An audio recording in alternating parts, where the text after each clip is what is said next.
इस वीडियो में बताए गए exam research analysis ideas notes summaries etcetera को कॉपी करने की कोशिश न करें। इसका वायलेशन करना strict legal actions and penalties को अट्रैक्ट करेगा।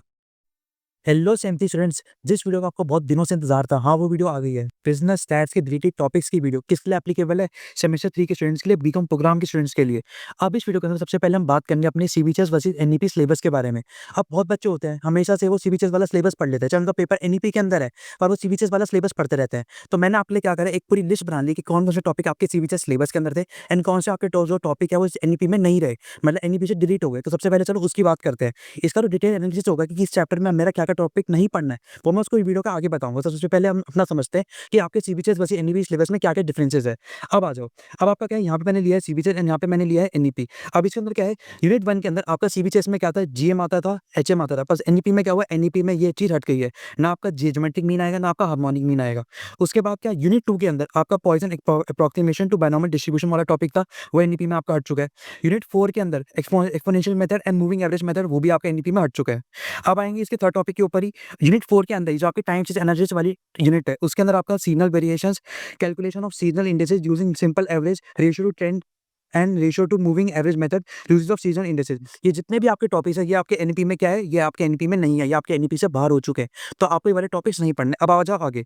आगे आपके पास क्या आता है, यूनिट 5। यूनिट 5 आपकी कौन सी है, इंडेक्स नंबर की। इंडेक्स नंबर में क्या है, constructions of index number, fix and change base, univariate and composite. ये आपका टॉपिक है, ये आपका टॉपिक एनईपी में नहीं है। उसके बाद आपका base shifting, splicing and deflating, ये भी आपका टॉपिक एनईपी में नहीं आएगा। एंड लास्ट क्या आता है आपका, problem in construction of index number, ये भी आपका टॉपिक एनईपी में नहीं है। तो क्या होगा, सीबीसीएस ने जितने भी टॉपिक से दे रखे हैं, ये जितने भी टॉपिक दे रखे हैं, ये आपके एनईपी सिलेबस से बाहर हैं, ये आपको नहीं पढ़ने, आपके सिलेबस के अंदर ही नहीं है। अब चलो सीधा चलते हैं अपने डिटेल एनालिसिस के ऊपर कि मेरा एनालिसिस क्या कहता है। जो आपकी ड्यू की गाइडलाइंस भी इशू होती है, उसके अकॉर्डिंग मैंने गाइडलाइंस को कवर करा है एंड जो मैंने अपनी कुछ टिप्स एंड ट्रिक्स भी बताई इसके अंदर, अपना एनालिसिस भी यहाँ पे मैंने ऐड ऑन करा कि कैसे आप अपने पेपर में प्रॉपर अच्छा पूरा पेपर करके आ सकते हो और कम सिलेबस पढ़ के भी अपने पूरे 90 मार्क्स का पेपर में अच्छे से स्कोर कर सकते हो। तो चलो सबसे पहले क्या है, सबसे पहले हमारे यहाँ पर क्या आती है, बिजनेस स्टैट्स की रिलेटेड टॉपिक लिस्ट। अब इसके अंदर क्या है, यूनिट 1 आपकी कौन सी होती है, डिस्क्रिप्टिव स्टैट्स की आपकी यूनिट होती है। कितने नंबर की आती है, अप्रॉक्स आपके 18 नंबर के आसपास के आते हैं, और 18 नंबर आपके यहाँ हो गए। अब इसके अंदर क्या है, थ्योरी जो होती है, थ्योरी आपकी 3 मार्क्स की आती है। इसके अंदर मैक्स टू मैक्स आता है एनईपी के अंदर 3 मार्क की थ्योरी आई है। अब इसके अंदर क्या आ भी सकती है और नहीं भी आ सकती, तो वो कॉलेज वालों पर डिपेंड करता है, आपकी यूनिवर्सिटी पे डिपेंड है कि वो दे भी सकते हैं नहीं भी दे सकती। एक पेपर में आई थी 3 नंबर की, एक पेपर में नहीं है, तो वो डिपेंड करता है। अब आगे इसके अंदर रिलेटेड क्या क्या है, अगर हम आगे आएंगे तो इसके अंदर क्या बताते हैं, अभी जो मूवमेंट्स अबाउट है, तो मूवमेंट्स अबाउट हमेशा आपसे एक्चुअल मीन के बारे में पूछा जाएगा। इसके अंदर जो 2 मेथड होता है, आर्बिट्रेरी वैल्यू एंड आपका जो ओरिजिन एंड आर्बिट्रेरी वैल्यू, ये आपसे नहीं पूछा जाएगा। ये जो दोनों मेथड है ये आपसे नहीं पूछे जाएंगे। तो मतलब क्या हुआ, ये जो इतने सारे यहाँ पे फॉर्मुलाज लिखे हुए हैं, इसमें से आपको ये जितने भी फॉर्मुलाज है ये आपको नहीं करने, आपको सिर्फ ये वाले फॉर्मुलाज करने हैं। ये आपको समझ में आ गया, आपको ये सारे फॉर्मुलाज बिल्कुल नहीं करने। तो मूवमेंट्स में क्या हुआ, मूवमेंट्स में हमारे यहाँ पे सिर्फ एक मेथड से पढ़ के जाना है, ये हमारे जो बाकी के 2 मेथड बचे ये वहाँ पे डिलीटेड हो गए। मीन में क्या है, मीन हमें पता है 3 तरीके से होता है, एएम जीएम एचएन। उसमें अंदर क्या आता है, arithmetic mean, geometric mean and harmonic mean. तो आपको यहाँ पे जीएम नहीं करना, हार्मोनिक मीन भी नहीं करना, आपको सिर्फ क्या करना है, एएम करना है, मतलब अरिथमेटिक मीन आपको पढ़ के जाना है। ये क्लियर हो गया। अब आ जाओ आगे। अब क्या है, इसमें बताते हैं जो मीन डेविएशन है, मीन डेविएशन आपके यहाँ पे 3 मेथड से होते हैं, direct method, assume mean method and shape deviation method. तो आपको नहीं करने तीनों, आपको यहाँ पे सिर्फ यहाँ पे डायरेक्ट मेथड ही करना है। आपको ना ही एज्यूम मीन मेथड करना है, ना ही आपको शेप डिवीजन मेथड करना है, ये आपके सिलेबस में नहीं है, ये आपके सिलेबस से बाहर है। उसके बाद क्या होता है, ये क्या टिप मैंने यहाँ पे ऐड ऑन कर रखी है, 99% कंटीन्यूअस सीरीज पे पूछेंगे। आपके पेपर में क्या करता है, एग्जामिनर हमेशा ट्राई करते हैं कि आपसे मुश्किल में से क्वेश्चन पूछे। तो क्या यहाँ पे अपने वो लगाते हैं कि मैं बच्चों से कंटीन्यूअस सीरीज के ऊपर क्वेश्चन पूछूं, बच्चों को यहाँ पे कंटीन्यूअस सीरीज पे क्वेश्चन दे दो, उसका थोड़ा फॉर्मुला हार्ड होता है तो बच्चे वहाँ पे उसको सॉल्व करें। तो आप जब भी किसी टॉपिक को प्रिपेयर करो तो मेक श्योर करना कि आप जो भी फॉर्मुला पढ़ के जा रहे हो वो आपकी कंटीन्यूअस सीरीज से सबसे पहले उसको सॉल्व करो। सबसे पहले आपको कंटीन्यूअस सीरीज पे अपना फोकस करना है, उस पर अपने आप को महारत हासिल करनी है, तब जाके आप अपने आगे के क्वेश्चन को करना। तो इतना समझ में आ गया कि सबसे पहले हमें अपना कंटीन्यूअस सीरीज पे फोकस करना है। अब आ जाओ आगे। आगे आपके पास क्या आती है, आगे आपके पास आती है यूनिट नंबर 2। यूनिट नंबर 2 आपकी है प्रोबेबिलिटी, जिसके अंदर आपकी 18 से 27 नंबर की आपकी यूनिट आती है। अब इसके अंदर थ्योरी जो होती है वो 4 मार्क की थ्योरी आती है इसके अंदर। अब इसके अंदर क्या है, इसके अंदर एक टॉपिक रिलेटेड है आपका fitting of binomial and Poisson distribution. अब इसके अंदर क्या है, कैसा क्वेश्चन आता है ये तो हमने सुना ही नहीं है। इसके अंदर कुछ ऐसा तो क्वेश्चन आता है जिसके अंदर आपको लिखा हुआ होता है कि fit a Poisson distribution to the following data, ऐसे करके। तो आपको कुछ ऐसे क्वेश्चन को सॉल्व करना होता है। तो ये क्वेश्चन जो होता है ये आपको बिल्कुल नहीं करना, इस तरह के क्वेश्चन आपको बिल्कुल नहीं करने, ये आपके सिलेबस से बाहर है, ये आपसे नहीं पूछे जाएंगे। तो हमें क्या पता चला, प्रोबेबिलिटी के अंदर हमसे क्या रिलेटेड है। प्रोबेबिलिटी के अंदर हमारे यहाँ पे fitting of binomial and Poisson distribution, दोनों हमारे जो तरह के डिस्ट्रीब्यूशन होते हैं इसमें जो उसकी फिटिंग करते हैं हम, वो आपका यहाँ पे डिलीटेड है, वो आपको नहीं पढ़ना है। अब आ जाओ आगे। आगे आपके पास क्या आता है, यूनिट नंबर 3। कितने नंबर की आती है? 22 से 25 नंबर तक की इसमें यूनिट आती है। मार्क्स होते हैं इसके। जो आपकी थ्योरी है वो आपकी 8 मार्क्स तक की इसमें थ्योरी आती है। अब इसके अंदर क्या है, ये देखो आपके इसके अंदर क्या बता रखा है, आपका जो कोरिलेशन रिग्रेशन होता है, कोरिलेशन निकालने के यहाँ पे आपके पास 3 मेथड्स होते हैं। स्कैटर डायग्राम होता है, कैलिब्रेशन मेथड है एंड स्पेसमेंट रैंक कोरिलेशन है। तो स्कैटर डायग्राम आपको बिल्कुल नहीं पढ़ना, बिल्कुल नहीं पढ़ना है आपको स्कैटर डायग्राम। बट क्या है इसके अंदर जो मैंने अपने खुद से ऐड ऑन करा है, आपको यहाँ पे डिग्रीज पढ़ के जाना। आप यहाँ पे स्कैटर डायग्राम की डिग्रीज पढ़ जाना। क्यों पढ़ के जाना? आ जाओ यहाँ पे। ये आपके यहाँ पे मैंने स्कैटर डायग्राम की डिग्रीज लगा रखी है। इन डिग्रीज को आप पढ़ के जाओ। आप पेपर के अंदर कोरिलेशन निकालोगे, कोरिलेशन की कोई भी वैल्यू आएगी, कोरिलेशन की समझ लो अगर वैल्यू आई -1, तो आप वहाँ पे लिख के आना कि ये जो कोरिलेशन है वो यहाँ पे आपका परफेक्ट नेगेटिव है। तो एग्जामिनर का अच्छा इंप्रेशन जाएगा आपका कि हाँ, बच्चे को पता है।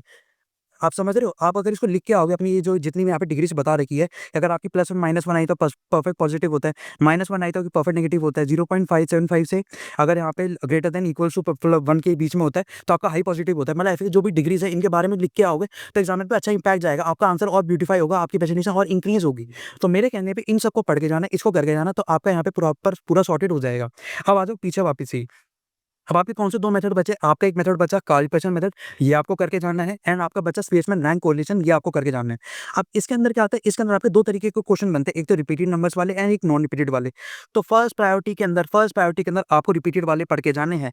पिछले लास्ट 2 बार के पेपर में जब भी एनईपी में पेपर है, दोनों बार में आपके रिपीटेड के ऊपर केस बन के आया है। रिपीटेड पे क्वेश्चन पूछा तो आपको ज़रूर रिपीटेड वाला क्वेश्चन प्रैक्टिस करके जाना। इसी पे आपको मोस्ट प्रोबेबली इसी बार भी रिपीटेड पे ही क्वेश्चन पूछेगा। तो ये आपको समझ में आ गई? अगर हमें जो 2 मेथड करने हैं कोरिलेशन के अंदर, एक में आता है हमारा कैलिब्रेशन मेथड एंड एक में आता है हमारा स्पेसमैन रैंक कोरिलेशन। तो स्पेसमैन रैंक कोरिलेशन के अंदर हमें अपना रिपीटेड वाला सबसे पहले करके जाना है। ऐसे नहीं नॉन रिपीटेड वाला करना नहीं है, करना है वो भी, पर सबसे पहले हमें अपना रिपीटेड वाला पक्का करना है। ये समझ में आ गई? चलो अब आगे क्या आता है, computation of coefficients of correlation and regression based on bivariate frequency distribution. ये टॉपिक आपको बिल्कुल नहीं करना, ये टॉपिक आपके सिलेबस से बाहर है। ये आपको समझ में आ गई? चलो अब आगे क्या आता है, graphical method of drawing free hand regression nice, ये भी टॉपिक आपको नहीं करना बिल्कुल भी। अब इसके अंदर आगे क्या आता है, रिग्रेशन एनालिसिस। रिग्रेशन एनालिसिस 2 तरीके से होता है, लीनियर और नॉन लीनियर। तो आपका नॉन लीनियर आपके सिलेबस में नहीं है, ये आपको नहीं करके जाना। आपको सिर्फ किससे करके जाना है, आपको सिर्फ करके जाना है अपना लीनियर से, नॉन लीनियर बिल्कुल नहीं करना। तो आपको समझ में आ गई? चलो अब चलते हैं आगे। आगे आपके पास क्या आती है, आगे आपके पास आती है यूनिट नंबर 4। आपकी कितने नंबर की आती है? 14 से 17 नंबर की आपकी यूनिट आती है। इसमें थ्योरी कितने नंबर की पूछी जा सकती है? मिनिमम आज तक 4 नंबर की आई है, मैक्सिमम आज तक इसमें 5 नंबर की आई है। तो हमें पता चलेगा 4 से 5 की इसमें जो होगी थ्योरी वो वेरी करेगी। अब ये जो टाइम सीरीज एनालिसिस होता है इसके अंदर कितने मेथड्स होते हैं? 1 2 3 4 5, 5 तरह के मेथड्स होते हैं इसके अंदर। आपका method of least square, second degree parabola, exponential growth, method of moving average, method of semi average. तो इसमें से आपको ये 3 मेथड बिल्कुल नहीं करने, आपको ये 3 मेथड बिल्कुल नहीं करने, इनको बिल्कुल मत करके जाना। ये आपके सिलेबस से रिलेटेड है, ये आपके सिलेबस से बाहर है। आपको करके कौन से जाना है? आपको करके जाना है अपना method of least square and second degree parabola. अब इसके अंदर भी क्या है, मेथड ऑफ लीस्ट स्क्वायर के अंदर आपके 2 तरीके के होते हैं, एक तो लीनियर और एक नॉन लीनियर। तो मेथड ऑफ लीस्ट स्क्वायर के अंदर आपको सिर्फ लीनियर करके जाना है, नॉन लीनियर बिल्कुल नहीं करना। तो आपको क्या करना है, आपको पूरे चैप्टर के अंदर सिर्फ 2 मेथड करने हैं, second degree parabola and method of least square. अब इसके अंदर मेरी टिप क्या है, अब क्या होता है, जो पिछली 2 बार से जब भी पेपर हो रहा है एनईपी का, तो इसके अंदर क्या होता है, मेथड ऑफ लीस्ट स्क्वायर के लीनियर वाले जो भी क्वेश्चन आता है उसकी चॉइस के साथ दी जाती है। उसकी चॉइस आपकी दी जाती है सेकंड डिग्री पैराबोला के साथ। सेकंड डिग्री पैराबोला कंपैरेटिवली वो ज़्यादा मुश्किल होता है as compare to method of least square के।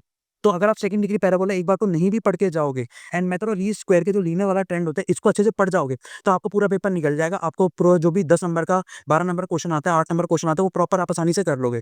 तो हमें क्या पता चला, यहाँ पे क्या होता है, second degree parabola and method of least square के लीनियर ट्रेंड के बीच में चॉइस आती है। तो चॉइस में से किसी एक क्वेश्चन अगर आपको अच्छे से आता होगा तो वो आप अटेम्प्ट कर लोगे। तो और मैं यहाँ पे प्रेफर करूँगा कि आप अपना मेथड ऑफ लीस्ट स्क्वायर करके जाना, वो भी लीनियर ट्रेंड वाला। ये आसान भी होता है एंड सेकंड डिग्री पैराबोला थोड़ा मुश्किल होता है। तो ये आपकी यहाँ पे टिप हो गई, तो इसको ध्यान रखना। अब आ जाओ आगे। आगे आपके पास क्या आता है, conversion of trend line, linear trend equation and non linear trend equation. तो नॉन लीनियर ट्रेंड इक्वेशन आपको नहीं करनी कन्वर्जन के अंदर, आपको सिर्फ किसमें करनी है, लीनियर ट्रेंड इक्वेशन वाली लाइन करनी है। आपको लीनियर ट्रेंड इक्वेशन वाला कन्वर्जन करना है, ये नॉन लीनियर वाला नहीं करना। उसके बाद के depiction of graph of trend line obtain by the method of least square and estimation of the variable values, ये वाला जो टॉपिक हो गया आपका पूरा, इसको भी आपको नहीं करना, ये भी आपके सिलेबस से बाहर है। अब आ जाओ आगे। आगे आपके पास क्या आता है, आगे आपके पास आती है यूनिट नंबर 5। यूनिट नंबर 5 में आपका क्या आता है, इंडेक्स नंबर। कितने नंबर का आता है, 9 से 12 नंबर का आता है। थ्योरी कितने नंबर की आती है, 3 नंबर की इसमें थ्योरी आती है। अब इसके अंदर क्या है, थ्योरी आ भी सकती है नहीं भी आ सकती, ये डिपेंड करता है। तो एक पेपर में आई थी, एक पेपर में नहीं आई थी, जिसमें आई तो 3 नंबर की आई थी, जिसमें नहीं है वो आई ही नहीं बिल्कुल भी। तो आ भी सकती है, नहीं भी आ सकती है। अब इसके अंदर कितने तरह के मेथड्स होते हैं, आपके यहाँ पे 6 तरह के मेथड होते हैं, लेस्पेरिस, पाशे, फिशर, मार्शल, केली, बोली। तो इसके अंदर क्या होता है, आपको 3 मेथड नहीं करने। आपको पेपर में कितने पढ़ के जाना है, आपको सिर्फ 3 मेथड पढ़ के जाने हैं, लेस्पेरिस, पाशे, फिशर। तो मार्शल नहीं पढ़ना, केली नहीं पढ़ना, बोली नहीं पढ़ना, सिर्फ 3 मेथड आपको यहाँ पे पढ़ने हैं। उसके बाद आपके 2 कौन से बचे यहाँ पे टेस्ट ऑफ एजुकेसी आपका एक टॉपिक बचता है। उसके बाद theory question on BSc Sensex Nifty. आप टेस्ट ऑफ एजुकेसी के ऊपर आपकी थ्योरी करके जाना, इसका कोई भी प्रैक्टिकल क्वेश्चन करके मत जाना, आपकी सिर्फ यहाँ पे थ्योरी पूछी जाएगी और पूछी भी जाएगी तो। अब क्या है, एक टॉपिक आपका आता है थ्योरी क्वेश्चन ऑन बीएससी मतलब Bombay stock exchange, Sensex and Nifty. अब ये टॉपिक आपके एग्जाम में दे रखा है, आपके सिलेबस में दे रखा है, पर आज तक भी एनडीपी के अंदर एक बार भी इस पर क्वेश्चन नहीं आया। तो इसको डालना अपनी सी कैटेगरी के अंदर। ये टॉपिक बस ओवरव्यू लेके चले जाना, ज़्यादा लर्न करने की कोशिश मत करना। याद हो तो ठीक, ना याद हो तो ठीक, इस पे आज तक कोई भी क्वेश्चन ही नहीं आया। इस पे आज तक कोई भी क्वेश्चन ही नहीं आया अपने एनईपी के अंदर। तो इसको भी ज़्यादा ध्यान मत देना, ये आपके पास सिलेबस में पता नहीं क्यों ही दे रखा है। तो बीएससी साइंस एंड निफ्टी वाला टॉपिक यहाँ पे अगर छोड़ के जाओ तो कोई कोई दिक्कत नहीं होगी। इसमें वही मैंने लिख रखा है कि आपके जो टॉपिक है जो बीएससी साइंस एंड निफ्टी वाला है, इसमें क्वेश्चन नहीं आएगा, इसको बस जस्ट रीड करके जाना। उसके बाद क्या है, quantity index and value index, इसको बस पढ़ के चले जाना। वैसे तो इसमें क्वेश्चन नहीं बनेगा, पर एक बार बन भी गया, अगर हार्ड वो अगर कोई चांस में बन भी गया तो आप इसको पढ़ा हुआ होगा तो आपको वहाँ पे अटेम्प्ट कर लोगे। इसको सिर्फ रीड करके जाना और कुछ मत करना। अब आ जाते हैं सीपीआई के ऊपर। सीपीआई में क्या है आपका यहाँ पे family budget method, aggregate expenditure method and geometric method. तो इसमें से आपको ज्योमेट्रिक मेथड बिल्कुल नहीं करके जाना, आपको जो 2 मेथड करके जाने हैं, family budget method and aggregate expenditure method. तो यहाँ पे आपका आगे पूरा यहाँ पे सिलेबस कंप्लीट हो जाता है। जितने भी मैंने आपको मेथड बताए उनको बिल्कुल मत करना, और जितनी भी मैंने आपको यहाँ पे टिप्स बताई है वो टिप को ध्यान रखें। जैसे इसके अंदर क्या था, इसके अंदर मैंने आपको टिप दी यहाँ पे कि इस टॉपिक को अगर बिल्कुल ऊपर ऊपर से भी पढ़ोगे ना, अगर नहीं भी पढ़ा होगा या ऊपर ऊपर से पढ़ा होगा तो भी आपका हो जाएगा, क्योंकि इसमें कोई क्वेश्चन बनता ही नहीं है। आज तो 2 बार में तो क्वेश्चन आया नहीं, तो तीसरी बार में क्या ही आएगा। अगर फिर भी अगर एक बार आ गया तो आपने हल्का सा पढ़ रखा होगा ना, ओवरव्यू हल्का सा ले रखा होगा, तो आप क्वेश्चन को अटेम्प्ट कर लेना। उसके बाद क्या है, अगर उसका यहाँ पे पीछे आता तो पीछे मैंने आपको क्या बताया, जो ये वाला चैप्टर होता है यूनिट नंबर 4 में टाइम एनालिसिस वाला चैप्टर, इसके अंदर क्या है आपका मेथड ऑफ लीस्ट स्क्वायर में जो लीनियर ट्रेंड आता है, इसकी जो ऑप्शन में चॉइस इसके साथ आती है वो इसके साथ आती है सेकंड डिग्री पैराबोला के साथ। तो दोनों में से अगर आपने कोई भी एक कर रखा होगा अच्छे से तो आप वो वाला अटेम्प्ट कर सकते हो। तो जब हमारे पेपर में हमने एक अच्छे से करके चला जाए, उसमें पूरा पेपर आसानी से कर सकते हैं, पूरा क्वेश्चन आसानी से कर सकते हैं, तो दूसरे वाला क्यों ही पढ़ना। तो मेरे हिसाब से इस आप यहाँ पे सेकंड डिग्री पैराबोला को छोड़ देना। अब आ जाओ और पीछे मैंने आपको क्या बताया था, स्पीयर्समैन रैंक कोलिशन के अंदर जो मैंने आपको क्या टिप दी थी, पेपर में रिपीटेड हमेशा 2 बार से आ रहा है। एनईपी वाले पेपर के अंदर जो आपको रिपीटेड वाला केस है वो 2 बारी से आ रहा है, तो पहली प्रायोरिटी में आपको रिपीटेड वाला प्रिपेयर करके जाना है, नॉन रिपीटेड वाला प्रिपेयर करके नहीं जाना। तो क्या करके जाना है, सबसे पहले आपको रिपीटेड वाला प्रिपेयर करना है, जो थोड़ा मुश्किल भी होता है, पर पेपर में पूछा भी तो यही जाएगा। तो इसलिए सबसे पहले आपको रिपीटेड प्रिपेयर करना, उसके बाद अपना जाके यहाँ पे नॉन रिपीट को प्रिपेयर करना। तो यहाँ की ये टिप थी। स्कैटर डायग्राम में मैंने आपको क्या टिप दी, चाहे आप स्कैटर डायग्राम को बनाने नहीं आते हो, आपको पता नहीं है, इसको करके मत जाना, पर डिग्री जरूर लर्न करके जाना। अगर आप पेपर में डिग्रीज लिख दोगे, कंपल्सरी नहीं है, पर आप लिख दोगे ना तो एग्जामिनर पे अच्छा इंपैक्ट जाएगा कि हाँ बच्चे को पता है। तो स्कैटर डायग्राम की डिग्रीज को अच्छे से पढ़ के जाना, अच्छे से नोट डाउन करो, जितने मैंने आपको पॉइंट्स बताए ना इनको अच्छे से नोट डाउन कर लो कि हाँ हमें सर ने क्या टिप वगैरह दी थी, तो उसको हम पेपर में ध्यान रखेंगे, उसके अकॉर्डिंग हम अपनी प्रिपरेशन यहाँ पे करेंगे। 11 दिसंबर को आपका पेपर है, बहुत ही कम दिन रह गए, 1 हफ्ते के आसपास आपके दिन रह गए, तो अच्छे से आप आपको प्रिपेयर करो, जितनी मैंने आपको चीजें बताई उनको ध्यान रखो। अब आ जाओ यहाँ पे मैंने दोबारा क्या बताया था, प्रोबेबिलिटी के अंदर आपको बायनोमियल डिस्ट्रीब्यूशन, पॉइसन डिस्ट्रीब्यूशन नहीं करना है।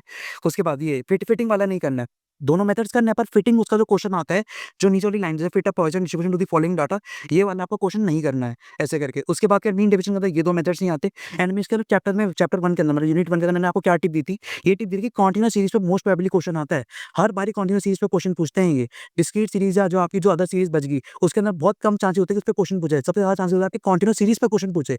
तो कोई भी टॉपिक प्रिपेयर करो, उसमें सबसे पहले आपको कॉन्टिन्यूअस सीरीज में महारत हासिल करनी है। वो सबसे पहले आपको वो वाला टॉपिक प्रिपेयर करना है, जिससे आप अपने एग्जामिनेशन में और अच्छी प्रिपरेशन, आपकी जो प्रिपरेशन वो और 10x बूस्ट हो जाए। अब आ जाओ पीछे, और पीछे मैंने क्या होता है, जितनी भी देखो ये फॉर्मुलास बताए थे मैंने यहाँ पे, मूवमेंट्स वाले, एक्चुअल मीन वाले, यहाँ पे ओरिजिन वाले एंड आर्बिट्री वैल्यू वाले। तो इसके अंदर से आपको ये ओरिजिन वाले और आर्बिट्री वैल्यू वाले बिल्कुल नहीं करने, मतलब जितने भी ये सारे फॉर्मुलास दे रखे हैं ये सारे आपको बिल्कुल नहीं करने। एंड मीन के अंदर हमें पता ही, हमने पहले भी देख लिया था सीबीएसई के अंदर क्या था, जीएम और एचएम था, पर एनईपी में क्या हुआ, जीएम और एचएम हटा दिया, तो इसको हमें बिल्कुल प्रिपेयर नहीं करना। तो जितनी भी चीजें मैंने आपको बताई है उसको अच्छे से ध्यान रखना, उसको अच्छे से एक जगह नोट डाउन कर लो। एंड आपको अगर वीडियो अच्छी लगी तो वीडियो को लाइक करना, ऐसे अगर वो और वीडियोस आपको चाहिए तो मेरे को कमेंट में बताना, मैं वो जरूर बनाने की उसको कोशिश करूंगा। एंड चैनल को सब्सक्राइब कर लो ताकि आपको और ऐसी रिलेवेंट वीडियोस मिलते रहे। And yes, with full marks everyone can score full marks.